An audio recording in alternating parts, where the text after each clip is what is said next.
কোরআনকে প্রশ্ন করবেন, ও কোরআন, বিং আ মুসলিম, আমি একজন মানুষ হওয়ার পরে being a man, we should the constitution, আমাদের একটা সংবিধানের প্রয়োজন, we should rule, we should need rule, আমাদের আইনের প্রয়োজন। ও কোরআন, তোমার ভিতরে আইন আছে কিনা, তোমার ভিতরে রাষ্ট্র পরিচালনা আছে কিনা? আল্লাহর কোরআন বলে, মা ফাররাতনা ফিল কিতাবি মিন শাই, বান্দারে তোমার জীবনের যা প্রয়োজন আমি কিছুই বাকি রাখি নাই, খুলে খুলে আল্লাহর কোরআনে বর্ণনা করেছি। জোরে বলেন সুবহানাল্লাহ। কোরআনকে বলবেন, ও কোরআন, বিশেষ করে তোমাকে দিয়ে যদি রাষ্ট্র চালানো না হয় তাহলে কি হবে? আল্লাহর কোরআন বলে, ওয়া মাল্লাম ইয়াহকুম বিমা আনজালাল্লাহু ফাউলাইকা হুমুজ জালিমুন। আল্লাহ তাআলা এই কথাটি সূরাতুল মাইদার ভিতরে 3 জায়গায় বলেছেন। এক জায়গায় বলেছেন উলাইকা হুমুজ জালিমুন, আরেক জায়গায় বলেছেন উলাইকা হুমুল কাফিরুন, আরেক জায়গায় বলেছেন উলাইকা হুমুল ফাসিকুন। আল্লাহ বলেন, যারা আল্লাহর কোরআন দ্বারা রাষ্ট্র চালায় না, বিচার চালায় না, দেশ চালায় না, তারা জালিম, তারা কাফির, তারা ফাসিক। আমরা দেখেছি জালিম বলেই বিগত সরকারের সময় গান বন্ধ করে নাই, কোরআনের তাফসীর মাহফিল বন্ধ করছে। কথা বলেন। চোর ডাকাত বাইরে আর আলেমদেরকে ধরে ধরে জেলখানায়।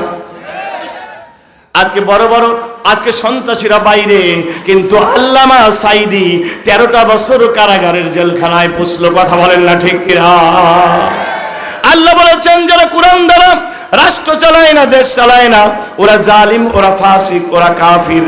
কিন্তু বাংলাদেশের মানুষ নামাজ পড়াকে ইসলাম মনে করে, রোজা করাকে ইসলাম মনে করে, কিন্তু রাষ্ট্র চালাতে হবে কোরআন দ্বারা, এইটা বাংলার মানুষ মনে করে না। আউযু বিল্লাহি মিনাশ শাইতানির রাজীম। বিসমিল্লাহির রহমানির রহিম। ওয়ামান আ'রাদা আন যিকরি ফাইন্না লাহু মাঈশাতান দানকা ওয়া নাহশুরুহু ইয়াওমাল কিয়ামাতি আ'মা। قال رب لم حشرتني أعمى وقد كنت بصيرا قال كذلك أتتك آياتنا فنسيتها وكذلك اليوم تنسى। আল্লাহ তাআলা বলেন, আমার এই জিকির থেকে, এখানে জিকির মানে কোরআন শরীফ, সুবহানাল্লাহ বলেন। আজকে কোরআন নিয়ে আলোচনা করব, ঠিক আছে না?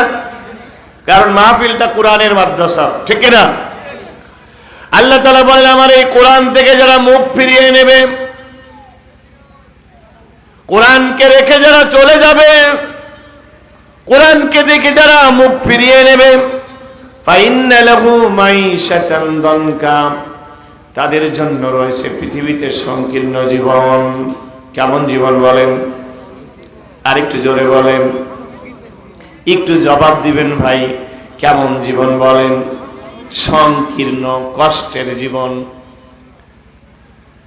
তার জীবনে অর্থ থাকতে পারে, শান্তি থাকবে না। বহুত টাকার মালিক, কিন্তু ছেলেটা ডাল খায়। কথা বলেন। বিরাট বিল্ডিং, নেতা নেত্রী, কিন্তু বউ কথা শোনে না। আছে না নাই? বউ চলে যায় আরেক জায়গায় পার্টিতে, আর বলে যে তোর ফ্রিজের মধ্যে খাবার আছে, তুমি বের করে গরম করে খাও। কথা বলেন, আছে না নাই? বলেন তো, এরকম জীবনে কোনো শান্তি আছে? আছে? আল্লাহ বলেন, কোরআন থেকে যারা মুখ ফিরিয়ে নেবে তাদের জন্য সংকীর্ণ জীবন রয়েছে। ওয়ানাহশুরুহু ইয়াওমাল কিয়ামাতি আমা, আর কিয়ামতে তাকে অন্ধ করে উঠানো হবে। ক্বালা রাব্বি লিমা হাশারতানি আমা, সে বলবে, আল্লাহ আজকে কেন তুমি আমাকে অন্ধ করে উঠালে? وقد كنت بصيرا কিন্তু দুনিয়ায় তো আমি অন্ধ ছিলাম না, দুনিয়ায় আমার চোখ ছিল। قال كذلك أتتك آياتنا فنسيتها وكذلك اليوم تنسى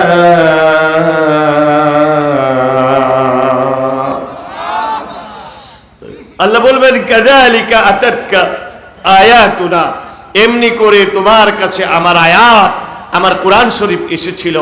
ফানাসিতাহা, তুমি আমার কোরআনকে ভুলেছিলে। ওয়া কাযালিকাল ইয়াউমা তুনসা, তুমি যেভাবে আমার কালামকে ভুলেছিলে আমি আজ কিয়ামতের ময়দানে তোমাকে ভুলে গেলাম। আল্লাহু আকবার বলুন, আরেকবার জোরে বলেন আল্লাহু আকবার। তাহলে বোঝা গেল কোরআনকে ভুলে গেলে তার শাস্তি আছে না নাই? আরো জোরে বলেন।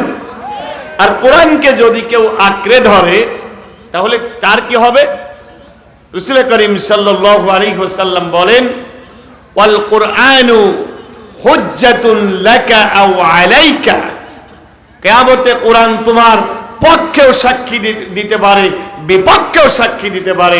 কোরআনকে যারা ছেড়ে দেবে কোরআন তাদের বিপক্ষে সাক্ষী দেবে, আর কোরআনকে যারা আঁকড়ে ধরবে কোরআন তাদের পক্ষে সাক্ষী দিয়ে তাদেরকে জান্নাতে নিয়ে যাবে। আরেকটু জোরে বলেন, আরেকটু চিৎকার দিয়ে বলেন না সুবহানাল্লাহ। এখন বলেন, এই কোরআনের সাথে আমাদের বর্তমান পৃথিবীতে মুসলমানদের সম্পর্ক যেভাবে থাকা দরকার তা কি আছে? আছে।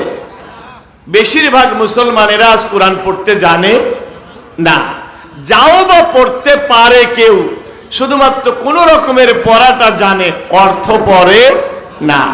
যারা অর্থ পড়ে তারাও দেখা যায় কোরআনের সমাজ গড়ে না, কোরআন মসজিদে পড়ে পড়ে সবিনা খতম করে।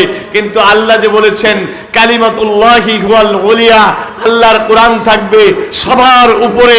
বাংলাদেশের সবার উপর যদি ধরেন, জাতীয় সংসদে স্বাধীনতার 53 বছর চলে গেল, এখন পর্যন্ত আমরা জাতীয় সংসদে কোরআন পাঠাতে পারি নাই, এখন পর্যন্ত কোরআনের রাষ্ট্র কায়েম করতে পারি নাই। কথা বলেন না ঠিক কিনা?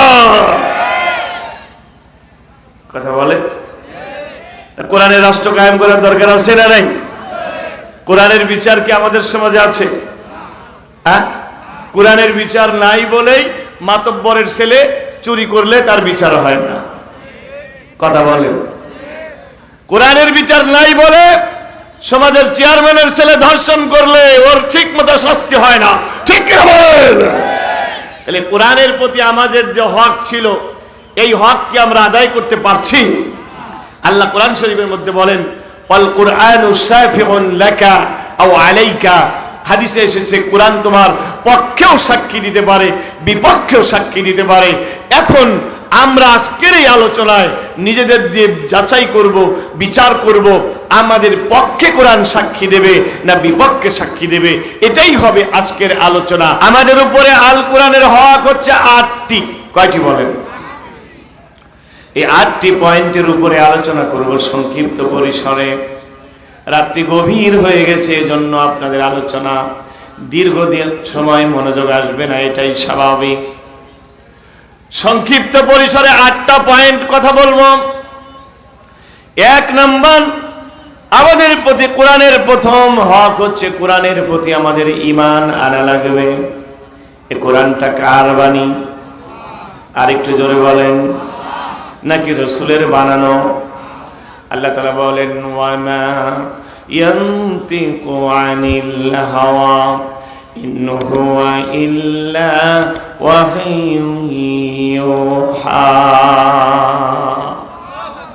আল্লাহ বলেন, এটা আমার নবীর বানানো কিতাব নয়, যা আছে সব আমি আল্লাহ তাআলা নবীর প্রতি ওহী হিসেবে নাজিল করেছি। সুবহানাল্লাহ। এজন্য দেখা যাচ্ছে বর্তমান যুগের মহাবিস্ময় হচ্ছে আল কোরআন। এই যুগকে বলা হয় বিজ্ঞানের যুগ। বিজ্ঞান অনেক দূর আগে গেছে, কিন্তু বিজ্ঞান আজকে যেই কথাগুলো বলছে 1500 বছর আগে আল্লাহর কোরআন তাই বলে গেছে। সুবহানাল্লাহ বলবেন না? 1500 বছর আগে বলে গেছে। যেমন একটা কথা যদি বলি, আজকের বিজ্ঞান বলছে যে সূর্য চন্দ্র সবগুলোই নিজস্ব কক্ষপথে ঘুরছে, কিন্তু একদিন বিজ্ঞানীরা আর্কিমিডিস বলেছিল যে সূর্যটাই পৃথিবীর চারিদিকে ঘোরে। গ্যালিলিও এসে বলল না, বরং পৃথিবীটা সূর্যের চারিদিকে ঘোরে। আজকের বিজ্ঞানরা বলছে পৃথিবী সূর্য সবকিছু তার কক্ষপথে ঘুরছে। 1450 বছর আগে আল্লাহর কোরআন বলে গেল, লাশ-শামসু ইয়ামবাগি লাহা আন তুদরিকাল কমর ওয়ালাল লাইলু সাবিকুন নাহার ওয়া কুল্লুন ফি ফালাকি ইয়াসবাহুন। প্রবল জ্ঞানী হইবে যাহারা, আপন মনেতে বুঝিবে তাহারা। চন্দ্র পারে না সূর্যকে ধরিতে, সূর্য বাঁধে না চন্দ্রের গায়েতে। যার যে স্থান বহাল রাখিয়া ভ্রমণ করেছে আল্লাহকে ডরিয়া। জোরে বলেন সুবহানাল্লাহ।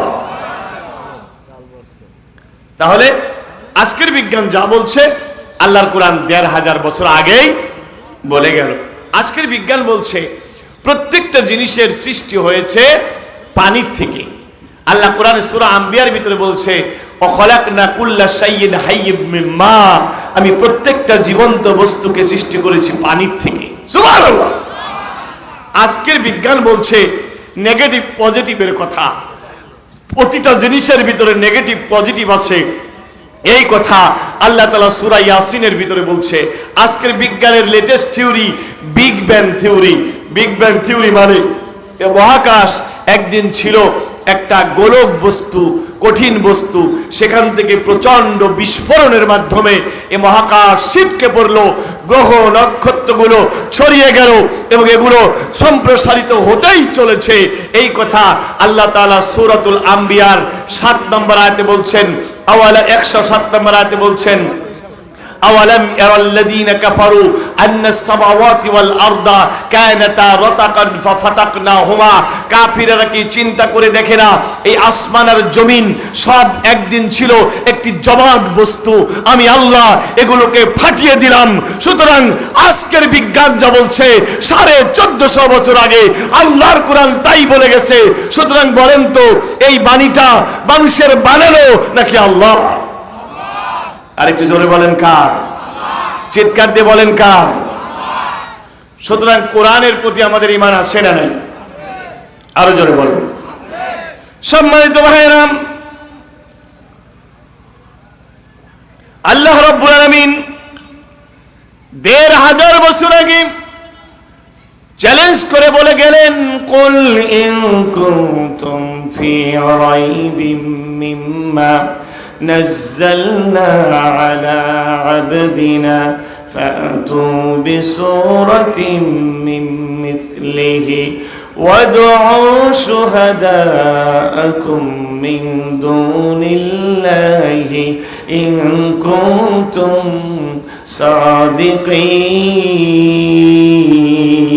صادقين। আল্লাহ বললেন, হে দুনিয়ার মানুষ, ইন কুনতুম ফি রাইবিম মিম্মা নাযালনা আলা আবদিনা, আমার বান্দার প্রতি যে কিতাব আমি নাজিল করেছি এই কিতাবের প্রতি তোমাদের যদি কোনো সন্দেহ হয় তাহলে তোমরা কোরআনের মতো করে কোরআন বানাতে হবে না, কোরআনের মতো করে একটা সূরা বানাও তো। বলেন আল্লাহর এই চ্যালেঞ্জ কি কেউ গ্রহণ করতে পেরেছিল? পেরেছিল? ওরা কেউ, ওই যুগের বড় বড় কবিরা ছিল, কিন্তু কবিরা চেষ্টা করে কোরআনের মতো একটা সূরাও বানাতে পারলো না। অবশেষে নবী করিম সাল্লাল্লাহু আলাইহি ওয়াসাল্লাম কাবার দেয়ালে একটি আয়াত লিখলেন, ইন্না আতাইনাকাল কাউসার। তোমরা এত বড় বড় কবিতা লেখো, সাবআ মুআল্লাকে তোমরা লিখেছো, ইন্না আতাইনাকাল কাউসারের সাথে মিলিয়ে আরেকটা বাক্য লেখো তো। ওরা কেউ বানাতে পারলো না। অবশেষে একজন একটা বাক্য মিলিয়ে বানালো, লাইসা হাযা মিন কালামিল বাশার। অর্থ হয়ে গেল এটা কোনো মানুষের কথা নয়, এটা আল্লাহর কথা। জোরে বলেন না সুবহানাল্লাহ। কোরআন কার কথা? আর জোরে বলেন। আমার ভাইরা, আমি একই আলোচনায় বেশিক্ষণ থাকবো না, যেহেতু রাত্রি গভীর হয়ে গেছে। কোরআনের প্রতি আমাদের ঈমান আনার মানে হচ্ছে এইটা স্বীকৃতি দিতে হবে এ কোরআন কোনো মানুষের বানানো নয়, কোরআন একজনের বানানো, একজনের পাঠানো। জোরে বলেন তার নাম কে? 2 নাম্বার, যেদিন পৃথিবী ধ্বংস হয়ে যাবে, সবাই লয় হয়ে যাবে, সেদিন আল্লাহর কোরআন ধ্বংস হবে না। আল্লাহর কোরআন সেদিন আল্লাহ রাব্বুল আলামিনের কাছেই ফিরে যাবে। কোরআনের প্রতি ঈমান আনার আরেকটা মানে, এই কোরআনের ভিতরে যত বিধান আছে সমস্ত বিধানগুলো মেনে নিতে হবে। কিন্তু আমাদের দেশে এমন মুসলমান পাওয়া যায় যারা নামাজ পড়ে কিন্তু রোজা করে কিন্তু তারা যাকাত দেয় না। আরেকটু জোরে বলেন, আছে না নাই? নামাজ পড়ে, রোজা করে, যাকাত অনেকে দেয়, কিন্তু দেখা যায় ইসলামের রাজনীতি মেনে নিতে চায় না। কথা বলেন। অনেকেই আছে তারা কোরআনের নামাজের কথা মানে, কিন্তু কোরআনে বলেছে চুরি করলে চোরের হাত কেটে দিতে হবে, এই আইনটা মানতে চায় না। আল্লাহ কোরআন শরীফের মধ্যে বলেন, আফাতুমিনুনা বিবাদিল কিতাবি ওয়া তাকফুরুনা বিবাদ, তোমাদের কি হলো এই কোরআনের তোমরা কিছু মানো আর কিছু মানো না। ফামা জাযাউ মান ইয়াফআলু যালিকা মিনকুম ইল্লা খিজয়ুন ফিল হায়াতিদ দুনিয়া ওয়া ইয়াউমাল কিয়ামাতি ইউরাদ্দুনা ইলা শাদ্দিল আযাব, তোমাদের কি হলো এই কোরআনের যেটুকু ভালো লাগে ওইটুকু তোমরা মানো। মিষ্টি খাওয়া সুন্নাত, এই কথা বলে মিষ্টি খাওয়া তোমরা মানতে চাও, কিন্তু কোরআন দিয়ে রাষ্ট্র চালাতে হবে, কোরআন দিয়ে বিচার করে হাত কেটে দিতে হবে, এই আইন তোমরা মানতে চাও না কেন? কোরআনকে মানতে গেলে গোটা কোরআন মানতে হবে। কথা বলেন না ঠিক কিনা? জোরে বলেন না ঠিক কিনা? আমরা স্বাধীনতার 53 বছর চলে গেছে, আমরা বাবার আইন দেখেছি, ভাবির আইন দেখেছি, মানুষের তৈরি করা আইন দেখেছি। স্বাধীনতার 53 বছর পরে এবার আমরা আল্লাহর কোরআন দ্বারা রাষ্ট্র চালানো দেখতে চাই। কারা কারা রাজি আছেন? আল্লাহকে হাত তুলে দেখান, লিল্লাহি তাকবীর। 1 নাম্বার হচ্ছে কোরআনের প্রতি ঈমান আনতে হবে, গোটা কোরআনকে মানতে হবে। ঠিক কিনা? কেমন মুসলমান তুমি, কেমন মুসলমান? নামাজের সাথে নাই পরিচয়, মানো না কোরআন, তুমি কেমন মুসলমান? ঠিক কিনা? কথা বলেন। তুমি রমজান এলে রাখো না রোজা, দিনকে করো আঘাত, পয়সা করির নাই তো অভাব, দাও না তো যাকাত। ঠিক কিনা? তুমি ইমানদারির বড়াই করো, নাই তোমার ঈমান, তুমি কেমন মুসলমান? নামাজের সাথে নাই পরিচয়, মানো না কোরআন, তুমি কেমন মুসলমান? সমাধান বলেন, সমাধান ও সমাধান চাও যদি জীবনে মরণে, ফিরে চাও খুঁজে নাও, চোখ রাখো কোরআনে। মারহাবা। আরেকটু জোরে বলেন, আরেকটু জোরে বলেন। এ বাণী সকলের নয় শুধু মুমিনের। আল্লাহু আকবার। এ বাণী সকলের নয় শুধু মুমিনের, শান্তি পাবে তুমি যদি মানো কোরআনে। ঘরে বলো কিবা রাষ্ট্রে বলো, অশান্তি দূর করে শান্তি আনে। সমাধান ও সমাধান চাও যদি জীবনে মরণে, ফিরে চাও খুঁজে নাও, চোখ রাখো কোরআনে। কথা বলেন, কথা বলেন। আল্লাহর কোরআন দিয়ে রাষ্ট্র চলবে। আপনারা রাজি আছেন কি আছেন না? অনেকে কয় না, অনেকে বলে না, ওদের কাছে ভাবির আইন ভাল লাগে। আরে মিয়া, ভাবির আইন দিয়ে রাষ্ট্র চালালে, বাপের আইনে রাষ্ট্র চালালে আমরা তো দেখেছি যে যদি নিজের দলের লোকেরা খুনও করে আসে, মুসা মারার মামলাও হয় না। কথা বলে না কেন? আর যদি বিরোধী দল যদি একটা মশা মাছিও মারে, তাও দেখা যায় সেখানে মার্ডার কেসের মামলা হয়ে যায়। কথা বলেন। এই যে বিগত সময় আপনারা দেখেছেন যে যারা বিরোধী দল তারা এখানে বসে থাকলে পরেও ইমাম মুয়াজ্জিনদের নামে ওই গাড়ি পুরানোর মামলা হয়েছে, মার্ডার কেসের মামলা হয়েছে। আর ওদিকে জাহাঙ্গীরনগর বিশ্ববিদ্যালয়ের এক কুলাঙ্গার 100টা ধর্ষণ করে ধর্ষণের সেঞ্চুরি করেছিল, তারপরেও বাংলার জমিনে তার কোনো বিচার হয় না। কোরআনের বিচার কার্যকর না হলে কোনোদিন মানুষের প্রকৃত শান্তি আসতে পারে না। কোরআনের প্রতি ঈমান মানে হচ্ছে শুধু মসজিদের মধ্যে নয়, জাতীয় সংসদে আল্লাহর কোরআন দ্বারা রাষ্ট্র চালাতে হবে। কারা কারা রাজি আছেন তাকবীর দিয়ে আল্লাহকে জানিয়ে দেন লিল্লাহি তাকবীর। ঈমানকে পাকা করা লাগবে, ঈমানে ভেজাল থেকে যাবে। আমার ভাইরা, ঈমান যদি পাকা হয় তাহলে কি হবে শোনেন। আল্লাহর নবী বলেন, মান কানা আখিরু কালামিহি লা ইলাহা ইল্লাল্লাহ দাখালাল জান্নাহ। যার জীবনের শেষ কালাম হবে লা ইলাহা ইল্লাল্লাহ, এই ব্যক্তি একদিন না একদিন আল্লাহর জান্নাতে যাবে। আর একটু জোরে বলা যায় না? ঈমান এমন দাবি জিনিস, ঈমান যদি পাকা হয় তাহলে কোথায় যাবে বলেন? জান্নাতে যাবে। আল্লাহ রাসূল বলেন, সর্বশেষ যে ব্যক্তি জাহান্নাম থেকে মুক্ত হয়ে ঈমানের কারণে জান্নাতি হয়ে যাবে, এই লোকটি জাহান্নামের আগুনে পুড়তে পুড়তে তার গাটা কয়লার মতো কালো হয়ে যাবে। যখন কয়লার মতো কালো হয়ে যাবে, আমার আল্লাহর দয়া হবে। আল্লাহ তাআলা ফেরেশতাকে ডেকে বলবেন, আমার বান্দাকে তুলে আনো। আমার বান্দার অন্তরে খাঁটি ঈমান ছিল। এই লোকটা শুধু মসজিদের ভিতরে ইসলাম মানতে চায় নাই, এই লোকটা ব্যবসা বাণিজ্য, রাজনীতি, অর্থনীতি, বিবাহ শাদী, রাষ্ট্র পরিচালনা, বিচার, সব জায়গায় আল্লাহর আইন মানতে চেয়েছে। এই লোকটার আমল যদিও কম, এই লোকটাকে জাহান্নামের আগুন থেকে তুলে আনো, কারণ তার ভিতরে ঈমানটা পাকা ছিল। লোকটাকে যখন তুলে আনা হবে, আগুনে পুড়তে পুড়তে লোকটার গায়ের রংটা কয়লার মতো কালো। আল্লাহ ডাক দিয়ে বলবেন, ও আমার বান্দা, আজ হাসরের দিনে তুমি কি চাও বলো।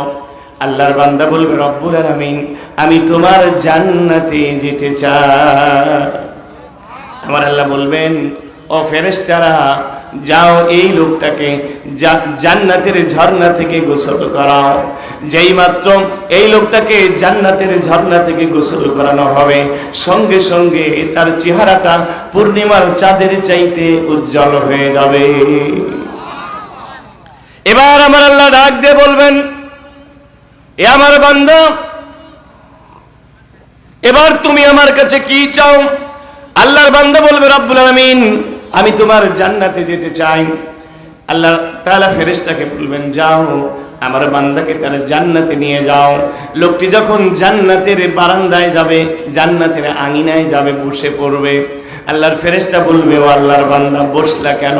বলে, আমি তো জান্নাতে এসে গেছি।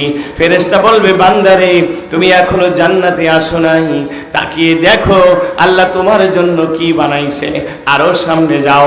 আল্লাহর রাসূল বলেন, এই লোকটাকে এই দুনিয়ার 10টা দুনিয়ার সমান জান্নাত দেওয়া হবে। জোরে বলেন না সুবহানাল্লাহ। কিন্তু ঈমান হওয়া লাগবে পাকা। আমাদের দেশে অনেক মুসলমান আছে, নামাজ পড়ে, রোজা করে, কিন্তু এখনো নাস্তিকদের পক্ষে স্লোগান দেয়। কথা বলেন। এখন পর্যন্ত আমার নেতা, তোমার নেতা বিশ্ব নবী মোস্তফা স্লোগান দেয় না, বরং মানুষকে তারা জাতির পিতা মানে। কথা বলেন। জাতির পিতা ইব্রাহিম, ঠিক কিনা? ইব্রাহিম ছাড়া কাউকে জাতির পিতা মানা যাবে? ঈমান কি ঠিক হয়েছে? ঠিক হয়েছে। এক নাম্বার হচ্ছে কোরআনের প্রতি ঈমান আনতে হবে। কোরআন can give the solutions of all problems of human life. তোমার জীবনে বঙ্গভবন থেকে শুরু করে মসজিদ পর্যন্ত সমস্ত সমস্যার সমাধান দিতে পারে আল্লাহর কোরআন। এটা না হওয়া পর্যন্ত তোমার ঈমান পাকা হয় না। কথা বলেন ঠিক কিনা? এক নাম্বার পাকা হওয়া লাগবে ঈমান, ঠিক কিনা? কষ্ট হচ্ছে আপনাদের? আমি কিন্তু বেশি পয়েন্টে আলোচনা করব না, আমি পয়েন্টে চলে যাব, কিন্তু আগে জায়গায় নিচ্ছি আপনাদেরকে, আগে আসল জায়গা ঠিক করে নেই, ঠিক কিনা বলেন? 2 নাম্বার, আমাদের প্রতি কোরআনের হক হচ্ছে কোরআন শিখতে হবে এবং শিখাতে হবে, ঠিক কিনা? আরো জোরে বলেন। এই যে মাদ্রাসাটা আপনারা বানিয়েছেন, কোরআন শিখানোর জন্য। এই এলাকায় যতদিন পর্যন্ত এই মাদ্রাসা থাকবে, এই এলাকায় আল্লাহর রহমতগুলো থাকবে। জোরে বলেন সুবহানাল্লাহ। আমার নবীজি বলেন, খায়রুকুম মান তাআল্লামাল কুরআন ওয়া আল্লামাহু, তোমাদের ভিতরে ওই ব্যক্তি সর্বোত্তম যে নিজে কোরআন শেখে এবং শিক্ষা দেয়। বলেন তো উত্তম কে? ডাক্তার? জবাব দেন। ইঞ্জিনিয়ার, বিজ্ঞানী, বিসিএস ক্যাডার? তাহলে কে উত্তম? আপনারা মুখে বলেন আমি নবীর প্রতি বিশ্বাস করি, মুখে বলেন আল্লাহর প্রতি বিশ্বাস করি, কিন্তু নবীজি বলেছেন তোমাদের ভিতরে ওই ব্যক্তি সর্বোত্তম যে নিজে কোরআন শিক্ষা করে, অপরকে শিক্ষা দেয়। কিন্তু আজ দেখা যায় মানুষের ভিতরে ছেলে একটা হলে পরে ছোটবেলা থেকে এই ছেলেকে বলে বাবা তোমাকে বড় হলে ডাক্তার বানাবো। কথা বলেন না কেন? জোরে বলেন, কথা বলেন না কেন? আমার মোহতারাম বলেছে যে হুজুর অনেক দূর দূরান্তের ছাত্র এখানে আছে, কিন্তু এই এলাকার ছাত্র নাই। কথা বলেন, কথা বলেন। তাহলে আপনারা যদি বলেন আমরা কোরআনের প্রতি বিশ্বাস করি, আপনাদের কথা আমি মানি না। কথা বলেন। যদি বিশ্বাস করতেন তাহলে অবশ্যই আপনার ছেলেকে কোরআন শিক্ষা দিতেন। ডাক্তার হন, ইঞ্জিনিয়ার হন, বিজ্ঞানী হন, তাতে আমাদের কোনো আপত্তি নাই, কিন্তু আমরা ছোটবেলায় আল্লাহর কোরআনটা ঢোকাতে চাই। আজকে আমাদের সমাজে দেখা যায় যে একটা যে বিজ্ঞানে লেখাপড়া করে তার বেতন, মাস্টারের বেতন ১,৫০০ টাকা, যে গণিত পড়ায় তার বেতন ২,০০০ টাকা, যে ইংরেজি পড়ায় তার বেতন ১,৫০০ টাকা, আর যে কোরআন শরীফ পড়ায় তার বেতন ২০০ টাকা। রাগ করতেছেন আপনারা? আর আপনারা বললেন আর আমি বিশ্বাস করবো, আপনারা কোরআনে বিশ্বাস করেন, আমি বিশ্বাস করি না। রাসূল বলেছেন খায়রুকুম মান তাআল্লামাল কুরআনা ওয়া আল্লামাহু, তোমাদের মধ্যে ওই ব্যক্তি সর্বোত্তম যে নিজে কোরআন শরীফ পড়ে অপরকে শেখায়। আপনার ছেলেকে ডাক্তার বানান, ইঞ্জিনিয়ার বানান, কোনো আপত্তি নাই, কিন্তু ছোটবেলায় তার ভিতরে আল্লাহর কোরআন ঢোকানোর দরকার আছে না নাই? কথা বলেন। একটা উদাহরণ দেই। সকালবেলা যদি কাউকে মূলা খাওয়াই দেন, কি আরো জোরে বলেন, কি খাওয়ান?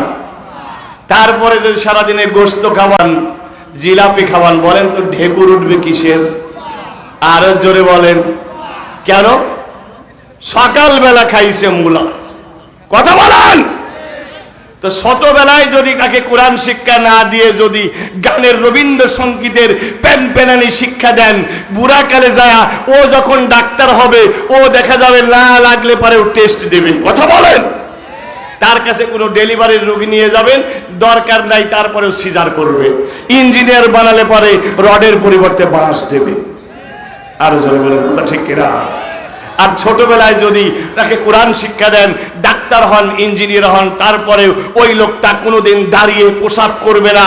ওই লোকটি ওই ইঞ্জিনিয়ার কোনোদিন তার পিতামাতাকে বৃদ্ধাশ্রমে রাখবে না, কারণ তার ভিতরে আছে আল্লাহর কোরআন। কথা বলেন ঠিক না বেঠি? বলেন, কথা বলেন ঠিক কিনা? সম্মানিত হাজিরিন, ডক্টর মোহাম্মদ শহীদুল্লাহ তিনি ছিলেন ঢাকা বিশ্ববিদ্যালয়ের বাংলা বিভাগের প্রফেসর। আমার ভাইরা, ডক্টর মোহাম্মদ শহীদুল্লাহ তিনি 18টা ভাষার পণ্ডিত ছিলেন। তার কাছে যদি কোনো মানুষ আসতো, ডাক্তার আসতো, ইঞ্জিনিয়ার আসতো, তাহলে বলতেন তুমি কি কোরআন জানো? সে বলতো না আমি কোরআন জানি না।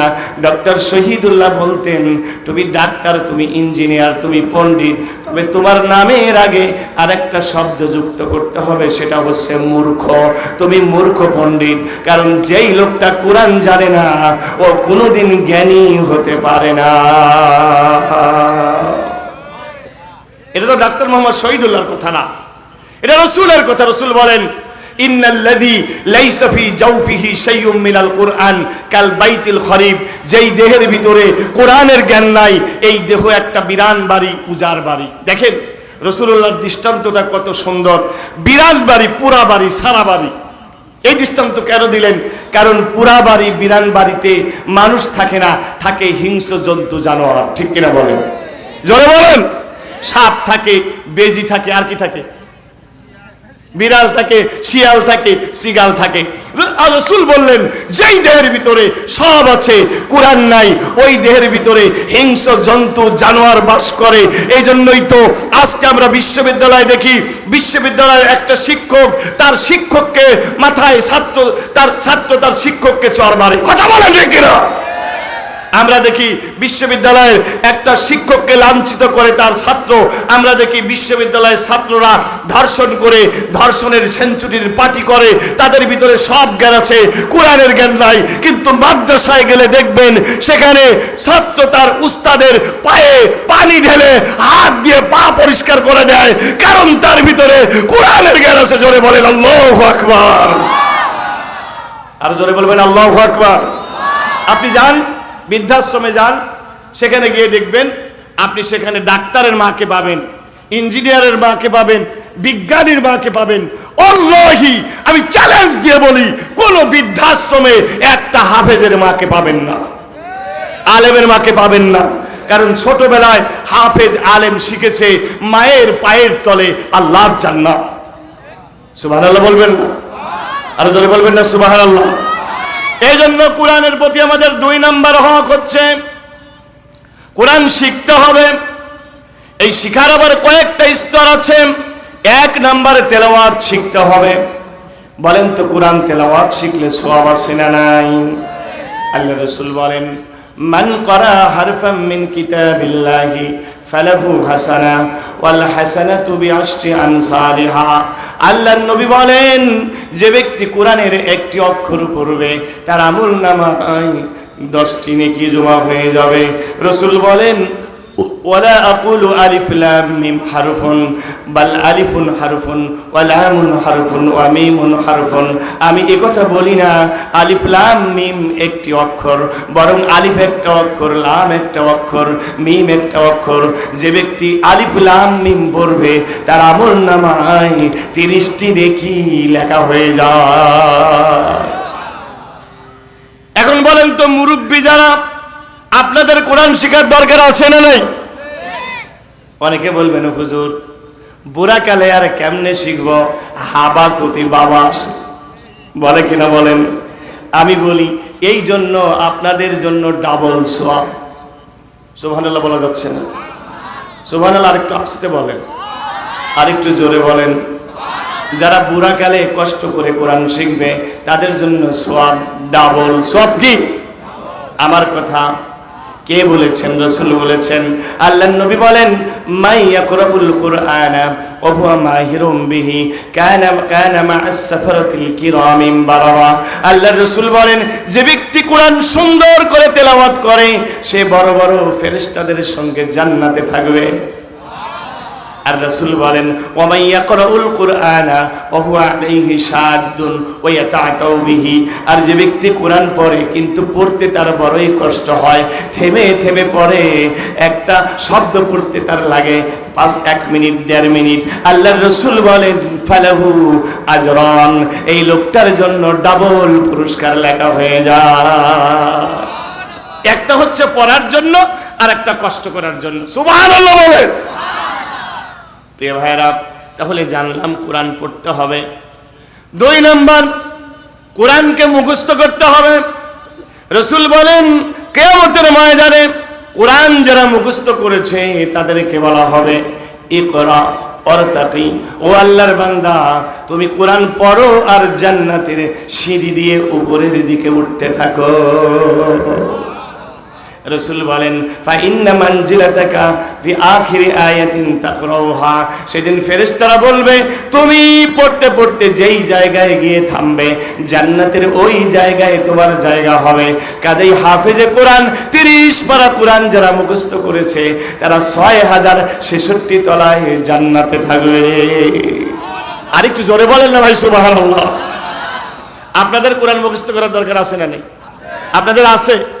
কয় সূরা? 2 সূরা। সূরা ফাতিহা, তাও ইয়াকা নাবুদু ওয়া ইয়াকা নাস্তাইন এই স্টাইলে। কথা বলেন। আর একটা কি কুল হুয়াল্লাহু আহাদ, আর নাই। তা আপনারা তো দেয়ার সিঁড়ি পাড়ি দিয়েই ঠাস। কোরআন মুখস্থ করার দরকার আছে না নাই? 3 নাম্বার হচ্ছে কোরআন মানুষকে শেখাতে হবে। আমরা শেখাবো ইনশাআল্লাহ। আল্লাহ এরপরে কোরআনকে বুঝতে হবে, কোরআন বুঝে বুঝে পড়লে সওয়াব বাড়িয়ে দেবেন কে? এটা আমাদের প্রতি কোরআনের হক। 3 নাম্বার আমাদের প্রতি কোরআনের হক হচ্ছে কোরআনকে আমল করতে হবে। এই কোরআনের ভিতরে 500 আয়াত আছে কোরআনের বিধানের উপরে, জোরে বলেন না সুবহানাল্লাহ।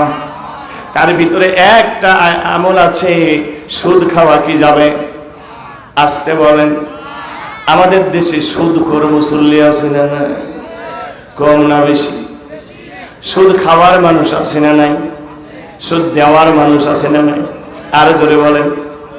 আসাদ থেকে, গ্রামীণ ব্যাংকে থেকে টাকা তোলা মানুষ আছে না নাই? কথা বলেন। তার গুনাহ আছে না নাই? রাসূল বলেন লাআন রাসূলুল্লাহ সাল্লাল্লাহু আলাইহি ওয়াসাল্লাম আকিলার রিবা ওয়া মুকিলাহু ওয়া শাহিদাইহি ওয়া কাতিবাইহি। আল্লাহর রাসূল 4 শ্রেণীর মানুষকে সুদের কারণে লানত দিয়েছেন। 1 নম্বরে যারা সুদ খায়, যারা সুদ দেয়, যারা সুদ লেখে, আর যারা সুদের সাক্ষী থাকে। আজ আমরা কোরআনের ধারক বাহক বলে দাবি করি, কিন্তু একটু বিপদে পড়ে গেলেই আসাদ থেকে টাকা তোলে, গ্রামীণ ব্যাংকে থেকে টাকা তোলে। এরকম মুসলমান আমাদের মধ্যে আছে না নাই? আচ্ছা, হজে যাওয়ার আগে জমি জমাগুলো যা ছিল বাজানের নামে লিখে দেয়, এরকম মুসল্লি এদিকে নাই? আমাদের এদিকে খুব। আমাদের যে গ্রাম, এই গ্রামের নাম কাটাখালী। কোন গ্রাম বলেন? আমি কিন্তু বাইরের লোক না, আপনাদের এলাকারই লোক। আমার বাড়ি চাটমোহর, চাটমোহরের কাটাখালী বাড়ি। তো আমাদের গ্রামে এত হাজি আছে, একটা কথা বলা হয় যে হাজি দিয়ে ঘর ছাওয়া যায়, বুঝছেন? কিন্তু সবচাইতে জমিগুলো মেয়েদেরকে বাদ দিয়ে ছেলেদেরকে লিখে দেওয়ার হারও আমাদের গ্রামেই বেশি। প্রত্যেকবার দেখা যায় হজের সময় মেয়েরা কাঁদতে কাঁদতে রাস্তা দিয়ে যায়। যদি বলে মা কাঁদো কেন? বলে যে আমার আব্বা হজে গেছে। তো যদি বলে তোমার আব্বা গেছে হজে, কাঁদার কি আছে? কয় ও মরুক। কি বলে? সি সি সি মা এই কথা কি বলে? বাপের মরণ কেউ চায়? কয় ও আমার বাপই না। কেন মা এ কথা বলো কেন? বলে যে আমার আব্বা হজে যাওয়ার আগে জমি জমা যা ছিল সব বাজারের নামে লিখে দিয়ে গেছে, ছেলের নামে লিখে দিয়ে গেছে। বলেন তো, এই কোরআন শরীফের মধ্যে আছে লিজ্জাকারি মিসলু হাজ্জিল উনসায়াইনি, ছেলে যতটুকু পাবে মেয়ে তার অর্ধেক পাবে। এই আইনটা কার? জোরে বলেন কার? তাহলে আপনি কেন মেয়েদেরকে বাদ দিয়ে সব ছেলেদেরকে লিখে দেন? এরকম মুসলমান আমাদের সমাজে আছে না? তারপরে একটা বলে কোরআনের ভিতরে যাকাত দিতে হবে, এই আইনটা আছে না নাই? আছে না নাই? আচ্ছা এবার বলেন তো, আমাদের এলাকায় যাকাত দেওয়ার মুসল্লি কম না বেশি? আরো জোরে বলেন, আরো জোরে বলেন। খুবই কম। তাহলে কোরআনের প্রতি আমাদের 3 নম্বর হক হচ্ছে কোরআনকে আমল করতে হবে। আমরা গোটা কোরআন শরীফ আমল করব ইনশাআল্লাহ। 4 নম্বর কোরআনের প্রতি আমাদের হক হচ্ছে হাক্কুত তাহাকুম, কোরআনের রাষ্ট্র কায়েম করতে হবে। কিসের রাষ্ট্র? আকাশ কার? জোরে কয় না। আল্লাহর নামটা একটু জোরে বলা যাচ্ছে না। আকাশ কার? সাগর কার? পাহাড় কার? আমরা কার? আইন চলবে কার? চলছে কার? দেখছেন? এবারও অনেকেই বলেছে আল্লাহ। আল্লাহর আইন আছে। চুরি করলে চোরের হাত কাটতে হবে, আইনটা কার? আরো জোরে বলেন। বলেন তো এই আইনটা খারাপ না ভালো? এই আইন যদি থাকতো তাহলে যদি মেম্বার চেয়ারম্যানরা চুরি করত আর তার হাত কেটে দেওয়া হতো, পরের বার যদি আবার ভোট চাইতে আসতো হাত একটা নিয়ে আসছে। কয়টা? এখন মানুষ জিজ্ঞেস করতো যে চেয়ারম্যান সাহেব ভোট তো আপনাকে দেব, হাত একটাকে। কথা বলেন, জোরে বলেন। চেয়ারম্যান বলতো যে আসলে আমি যেতেছিলাম তো অ্যাক্সিডেন্টে হাত পড়ে গেছে, এই জন্য ডাক্তার হাত কেটে দিছে। তখন লোকেরা বলতো বুঝছি আপনি পাকাসো। কথা বলা ঠিক কিনা? এই যে বিগত সরকারের সময়ে একটা শ্বেতপত্রে প্রকাশ হয়েছে, প্রতি বছরে 16 বিলিয়ন মার্কিন ডলার শুধু পাচারি হয়েছে। সাবেক প্রধানমন্ত্রী বলছে আমার পিয়নও 400 কোটি টাকার মালিক। কথা বলেন। তাহলে পিয়ন যদি 400 কোটি টাকার মালিক হয়, তাহলে উনি কত কোটি টাকার মালিক? কুরআনের আইন কার্যকর হলে আল্লাহর কসম এই চোরদের হাত কেটে দেওয়া হতো। আর এই চোরদের হাত যদি কেটে দেওয়া হতো, তাহলে বাংলাদেশটা সিঙ্গাপুর হতে, মালয়েশিয়া হতে 10 বছর সময় লাগতো না। কথা বলুন না, ঠিক না ঠিক? তাহলে এবার বলেন তো, জমিন কার? আইন কার? চলবে কার? চলছে কার? হাসিনার আগে চলছে কার? খালি হাসিনার দোষ দিয়ে লাভ আছে? হাসিনার আগে চলছে কার? খালেদার। আমাদের দেশের মানুষ তো মর্দা না, আমাদের দেশের মানুষের মর্দা না, আমাদের দেশের মানুষ হচ্ছে লেডিস। কথা বলেন। একবার খালেদা, একবার হাসিনা। কে পুরুষ চোখে পড়ে না? রাগ করতেছেন আপনারা? কষ্ট হচ্ছে? বেশি রাতে দিছেন তো একটু আমার অসুবিধা হচ্ছে আপনাদের সাইজ করতে। আল্লাহর নবী বলেন, লা ইফলিহা কওমুন সাদাতহুম ইমরাতুন, ওই জাতি কোনোদিন সফল হবে না যেই জাতিকে নেতৃত্ব দেবে একজন পুরুষ। নেতা শব্দের আরবি কি? জোরে বলেন। ইমাম। আরো জোরে বলেন, আরো জোরে বলেন। আচ্ছা বলেন তো, মেয়ে মানুষের ইমামতিতে কি নামাজ চলে? তাহলে আপনারা যে ইমাম বলেন হাসিনাকে, খালেদাকে, কথা আরো জোরে বলেন, ওকে যদি বাইতুল মুকাররমের ইমাম বানান, নামাজ কি পড়বেন? কিন্তু ইসলামী রাষ্ট্রের নিয়ম তো এটাই, মূল মসজিদের ইমাম হবে দেশের প্রাইম মিনিস্টার। আরো জোরে বলেন, কথা ঠিক না ভাই? ঠিক। অনেকেই বলে না হুজুর, there is no politics in Islam. ইসলামে কোনো রাজনীতি নাই, ইসলামে শুধু তসবি পড়ো, মোল্লা বানাও, হুজুর বানাও, আর মিলাদ পড়া খাক। ইমাম বানাও, ইমাম বানানোর সময় দেখে শুনে বানাও ইমামের চরিত্র কেমন, কিন্তু জাতির ইমাম বানানোর সময় ওইটা দেখে না। চোর লুচ্চা ডাকাত বদমাইশদেরকেই এমপি মন্ত্রী বানায়, জাতির ইমাম বানায়। কোরআনকে প্রশ্ন করবেন, ও কোরআন, বিং আ মুসলিম, আমি একজন মানুষ হওয়ার পরে being a man, we should the constitution, আমাদের একটা সংবিধানের প্রয়োজন। We should rule, we should need rule, আমাদের আইনের প্রয়োজন। ও কোরআন, তোমার ভিতরে আইন আছে কিনা? তোমার ভিতরে রাষ্ট্র পরিচালনা আছে কিনা?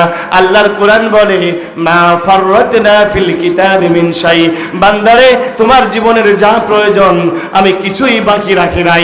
খুলে খুলে আল্লাহর কোরআনে বর্ণনা করেছি। জোরে বলেন সুবহানাল্লাহ। কোরআনকে বলবেন, ও কোরআন, বিশেষ করে তোমাকে দিয়ে যদি রাষ্ট্র চালানো না হয় তাহলে কি হবে? আল্লাহর কোরআন বলে, ওয়া মাল্লাম ইয়াহকুম বিমা আনজালাল্লাহু ফাউলাইকা হুমুজ জালিমুন। আল্লাহ তাআলা এই কথাটি সূরাতুল মাইদার ভিতরে 3 জায়গায় বলেছেন। এক জায়গায় বলেছেন উলাইকা হুমুজ জালিমুন, আরেক জায়গায় বলেছেন উলাইকা হুমুল কাফিরুন, আরেক জায়গায় বলেছেন উলাইকা হুমুল ফাসিকুন। আল্লাহ বলেন, যারা আল্লাহর কোরআন দ্বারা রাষ্ট্র চালায় না, বিচার চালায় না, দেশ চালায় না, তারা জালিম, তারা কাফির, তারা ফাসিক। আমরা দেখেছি জালিম বলেই বিগত সরকারের সময় গান বন্ধ করে নাই, কোরআনের তাফসীর মাহফিল বন্ধ করছে। কথা বলেন। চোর ডাকাত বাইরে আর আলেমদেরকে ধরে ধরে জেলখানায়। আজকে বড় বড় আজকে সন্ত্রাসীরা বাইরে, কিন্তু আল্লামা সাইদি 13টা বছর কারাগারের জেলখানায় পুষলো। কথা বলেন না ঠিক কিনা? আল্লাহ বলেছেন, যারা কোরআন দ্বারা রাষ্ট্র চালায় না, দেশ চালায় না, ওরা জালিম, ওরা ফাসিক, ওরা কাফির। কিন্তু বাংলাদেশের মানুষ নামাজ পড়াকে ইসলাম মনে করে, রোজা করাকে ইসলাম মনে করে, কিন্তু রাষ্ট্র চালাতে হবে কোরআন দ্বারা, এইটা বাংলার মানুষ মনে করে না। ও মুসলমান, হযরত আবু হুরায়রা বলেন, ইকামাতু হাদ্দিম মিন হুদুদিল্লাহি খায়রুম মিন মাতারি 40 লাইলাতাও ওয়া নাহারা। হযরত আবু হুরায়রা বলেন, ভালো করে শুনেন, এই দুনিয়ায় একটানা যদি 40 দিন বৃষ্টি হয়, বৃষ্টি হলে পারে জমিন উর্বর হয় কি হয় না? আরো জোরে বলেন। নদী নালা পানিতে ভরে যায় কি যায় না? বৃক্ষে ফল ধরে কি ধরে না? জমিতে ফসল হয় কি হয় না? হযরত আবু হুরায়রা বলেন, এই যে ফসল হওয়ার পরে মানুষের যত উপকার হয়, কিন্তু আল্লাহর কোরআনের একটা আইনকে কার্যকর করলে তার চাইতে মানুষের বেশি উপকার হয়। সুবহানাল্লাহ। আরেকটু জোরে বলেন না। এই কোরআন বলেছে, আয-যানিয়াতু ওয়াজ-যানি ফাজলিদু কুল্লা ওয়াহিদিম মিনহুমা মিআতা জালদা। জিনাকার নারী আর জিনাকার পুরুষ যদি জিনা করে তাহলে তাদেরকে 100 করে চামড়ার চাবুক মারো। আইনটা কার? জোরে বলেন, কার আইন? আমাদের দেশে আছে। আগে তো এক সময় ছিল সুলা দিয়ে হলেও মারছে। কথা বলেন। আমি ছোটবেলায় দেখছি 10টা সুলা এক জায়গায় করে তাও শাস্তি দিছে। অন্তত মানুষের মনে এটা ছিল যে জেনা করলে শাস্তি দেওয়া দরকার। আর এখন দেখা যায় যে ভার্সিটির ওখানে মোড়ে মোড়ে, এখানে ওখানে, পাড়ায় পাড়ায় একজন নারী পুরুষ বিবাহ লাগে না, হাত ধরে থাকে। এই যে দেখবেন 14ই ফেব্রুয়ারি ভ্যালেন্টাইন্স ডে, বিবাহ লাগবে না, কত নারী পুরুষ তারা প্রেগনেন্ট হয়ে যাবে। কথা বলেন না ঠিক কিনা? এই জন্য আমাদের প্রতি কোরআনের 5 নম্বর হক, হকুত তাহাকুম, কোরআনের রাষ্ট্র কায়েম করতে হবে। আল্লাহ কবুল করুন, জোরে বলেন আমিন। 6 নম্বর হক, আর প্রায় শেষের দিকে, হকুত তাবলীগ। আরেক 6 নম্বর হক কি? হকুত তাবলীগ। আজ আমাদের দেশেও তাবলীগ আছে, আলহামদুলিল্লাহ বলেন। তাবলীগের দরকার আছে না নাই? কিন্তু একটা কথা মনে রাখতে হবে, তাবলীগ করতে হবে আল্লাহর কোরআন দ্বারা। আসতে বলেন, আরো জোরে বলেন। শুধুমাত্র বানানো কোনো বই পড়ে তাবলীগ করলে কিন্তু তাবলীগের হক আদায় হবে। কথা কার? আল্লাহ বলেন, ইয়া আইয়ুহার রাসূল বাল্লিগ মা উনজিলা ইলাইকা মির রাব্বিক। হে নবী, আপনার প্রতি যে কোরআন নাজিল করা হয়েছে আপনি এই কোরআনের তাবলীগ করেন। সুবহানাল্লাহ বলেন।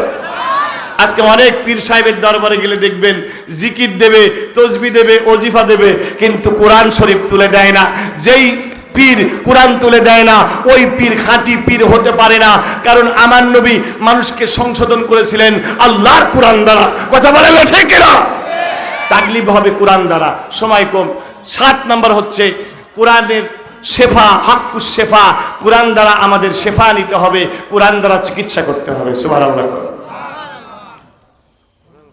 ভাইরা আমার, আপনারা অসুখ হলে ডাক্তারের কাছে যাবেন, কবিরাজের কাছে যাবেন, অবশ্যই যাবেন, যাতে কোনো দোষ নাই। কিন্তু প্রতিটা মুসলমানের একটা দায়িত্ব, কোরআনের হক এটা। অসুখ হলে আগে এই কোরআনের কাছে যেতে হবে, কোরআন যা ঝাড়ফুঁক করতে হবে, এটা কোরআনের হক। একটু জোরে কি বলবেন না সুবহানাল্লাহ? আল্লাহ রাব্বুল আলামিন সূরাতু বানী ইসরাঈলের 82 নম্বর আয়াতে বলেন, ওয়ানুনাজ্জিলু মিনাল কুরআনি মা হুয়া শিফাউ ওয়া রাহমাতুল লিল মুমিনিন ওয়া লা ইয়াজিদুজ যালিমিনা ইল্লা খাসারা। আরেকটু জোরে বলেন। রব্বুল আলামিন বলেন, আমি এমন একটা কোরআন নাজিল করেছি যেই কোরআনের একটা নাম হচ্ছে শেফা। শেফা মানে রোগের ঔষধ। হযরতে ইবনে কাসির রাহমাতুল্লাহ আলাইহি বলেন, কোরআন শুধু দেহের রোগ ভালো করে না, কোরআন মনের রোগও ভালো করে দেয়। সুবহানাল্লাহ। এবার বলবেন, হুজুর মনের রোগ কি? মনের রোগ হচ্ছে হিংসা, গীবত, চগলখড়ি, পরনিন্দা। মনের রোগ হচ্ছে শিরক, নেফাকি। মনের রোগ হচ্ছে আল্লাহর প্রতি ভরসা না থাকা। বলেন তো এই রোগ আমাদের অন্তরে আছে না নাই? কোরআন মনের রোগ ভালো করে, দেহের রোগ ভালো করে। আল্লাহর কসম করে বলি, কোরআন দ্বারা যদি ঝাড়ফুঁক করেন, সাপে কাটা রোগের বিষ পানি হয়ে যায়। আল্লাহু আকবার বলেন। আরো যারা বলে আল্লাহু আকবার। বলবেন, হুজুর I would like to get the document. আমি দলিল পেতে চাই, সাপে কাটা রোগীর বিষ এটা কি পানি হতে পারে? ভাইরা আমার, এটা আমার বানানো কথা নয়, হাদিস শরীফের মধ্যে আসছে। মুসলিম শরীফের হাদিস। হযরতে আবু সাঈদ খুদরি রাদিয়াল্লাহু তাআলা আনহু বলেন, আমরা একবার এক পথ দিয়ে যাচ্ছিলাম, হঠাৎ করে আমাদের খাবার ফুরিয়ে গেল। আমরা গোত্রের লোকদেরকে গিয়ে বললাম, ভাই তোমাদের কাছে কোনো খাবার আছে কিনা? তারা বলল, আমাদের কাছে কোনো খাবার নাই। হঠাৎ ওই গোত্রের একজন নেতাকে সাপে কাটলো। তারা আমাদেরকে এসে বলল, ভাই তোমাদের কাছে কোনো কবিরাজ আছে? আমরা বললাম আমাদের মধ্যে কোনো কবিরাজ নাই। একজন সাহাবী বললেন, আমি একটু কবিরাজি জানি। সে কি যেন পরে ঝাড়া দিলেন, সঙ্গে সঙ্গে সাপে কাটা রোগী লাফ দিয়ে দাঁড়িয়ে গেল। আরো জোরে কোন আল্লাহু আকবার। আমরা বললাম, ভাই তুমি এত বড় কবিরাজ, আমাদের তো বলো নাই। সে বলল, ভাই আমি যেটা দিয়ে ঝাড়া দিয়েছি এটা তোমরা সবাই জানো, আমি অন্য কিছু দিয়ে ঝাড়া দেই নাই, আমি শুধু সূরা ফাতিহা দিয়ে ঝাড়া দিয়েছি। আর একটু জোরে বলবেন না সুবহানাল্লাহ? চিৎকার দিয়ে বলবেন না সুবহানাল্লাহ? এবার ওরা 30টা ছাগল দিল। কয়টা? আরো জোরে বলেন। একটু আগে কিন্তু খাবারই দিতে চায় নাই, একটু খেয়াল করেন আমার ভাইরা। 30টা ছাগল দিল। সাহাবীরা বললেন, আল্লাহর নবীর কাছে না শুনে আমরা এই ছাগল খেতে পারি না। যেহেতু ঝাড়ফুঁক করে ছাগল দেওয়া হয়েছে, ওরা ওটাকে হোল্ডিং রাখলো, ধরে রাখলো, আমরা খাবো না। আল্লাহর নবীর কাছে গিয়ে বলল, ইয়া রাসূলুল্লাহ, ইয়া হাবিবাল্লাহ, আমাদেরকে 30টি ছাগল দিয়েছে, এই ছাগলের গোশত খাওয়া যাবে কিনা? নবীজি বললেন, খুযুহু ওয়াদরিবু লিবিসাহমিন, তোমরাও খাও, আমার জন্য এক ভাগ রেখে দাও। সুবহানাল্লাহ বলেন। তোমরাও খাও, আমার জন্য এক ভাগ রেখে দাও, কারণ তোমরা তো চেয়ে নেও নাই। এবার রাসূল সাহাবীকে ডেকে বললেন, ও সাহাবী, মা আদরাকা আন্নাকা রুকিয়া, তোমাকে কে জানালো এই সূরা ফাতিহার নাম ঝাড়ফুঁকের সূরা? আরেকটু জোরে বলেন। এই জন্য মা বোনরা এসেছেন, মা বোনদেরকে বলি, ছেলের যদি জ্বর হয়, ঠান্ডা লাগে, যদি ছেলের পেটের ব্যথা হয়, ছেলের যে কোনো অসুখ, কিডনি রোগ হয়, করোনা হয়, যে কোনো রোগ হলে আগে আল্লাহর কোরআন দ্বারা ঝাড়ফুঁক দেবেন। এরা আমাদের প্রতি আল্লাহর কোরআনের হক। আল্লাহু আকবার বলে। ভালো করে দেবে কে? আমাদের কাছে যে অনেক সময় বাচ্চাদেরকে নিয়ে আসে, আমরা যে ঝাড়া দেই, আমরা কিন্তু এই সূরা দিয়ে ঝাড়া দেই, অন্য কিছু দিয়ে ঝাড়া দেই না। কিন্তু আপনাদের বলি না, ফাঁস করি না, কারণ তাতে আমার মারফতে চলে যাবে। কথা বলেন। কিন্তু আজ ফাঁস করে গেলাম। মূলত আমরা সূরাতুল ফাতিহা দিয়ে ঝাড়া দেই। এই কোরআনের একটা নাম হচ্ছে শেফা, রোগের ঔষধ। জোরে বলেন না সুবহানাল্লাহ। 8 নাম্বার, আমাদের প্রতি আল্লাহর কোরআনের হক হচ্ছে হকুল ইহতিরাম ও তাজিম। আমরা কোরআনকে ইহতিরাম করব, তাজিম করব, কোরআনকে চুমু খাবো, বুকে লাগাবো, মাথায় লাগাবো। আল্লাহু আকবার বলেন। অনেক সময় অনেকে বলে যে হুজুর কোরআনে চুমু খাওয়া বেদাত। আছে না নাই? এই যে আমাদের দেশে এক বেদাত বলা গোষ্ঠী আছে, এরা সব কিছুতে বেদাত পায়। কিন্তু সাহাবী থেকে বর্ণিত হযরত ইকরামা ইবনে আবু জেহেল, তিনি যখন কোরআন পড়তেন, তিনি কোরআনকে বুকে লাগাতেন, মুখে লাগাতেন, মাথায় তুলে নিতেন, আর বলতেন, মা আহসানাল কিতাব, মা আহসানাল কালাম, কালামু রব্বি, এটা কত সুন্দর কালাম, এটা আমার রবের কালাম। এই কথা বলে চুমু খাইতেন, মাথায় লাগাতেন। জোরে বলেন না সুবহানাল্লাহ। আপনারাও আল্লাহর কোরআনকে সম্মান করবেন, এহতেরাম করবেন। আল্লাহ তৌফিক দিন। জোরে বলে আমিন। তাহলে এবার বলেন তো, আমাদের প্রতি কোরআনের হক কয়টা? কয়টা? 1 নাম্বার ঈমান, 2 নাম্বার শিখতে হবে, শিখাতে হবে, 3 নাম্বার কোরআন বুঝতে হবে, 4 নাম্বার কোরআনের উপরে সম্পূর্ণ আমল করতে হবে, 5 নাম্বার কোরআনের তাবলীগ করতে হবে, 6 নাম্বার কোরআনের রাষ্ট্র কায়েম করতে হবে, 7 নাম্বার কোরআন দ্বারা শেফা নিতে হবে, 8 নাম্বার আমাদের কোরআনকে সম্মান করতে হবে। আমরা আমল করবো তো ইনশাআল্লাহ?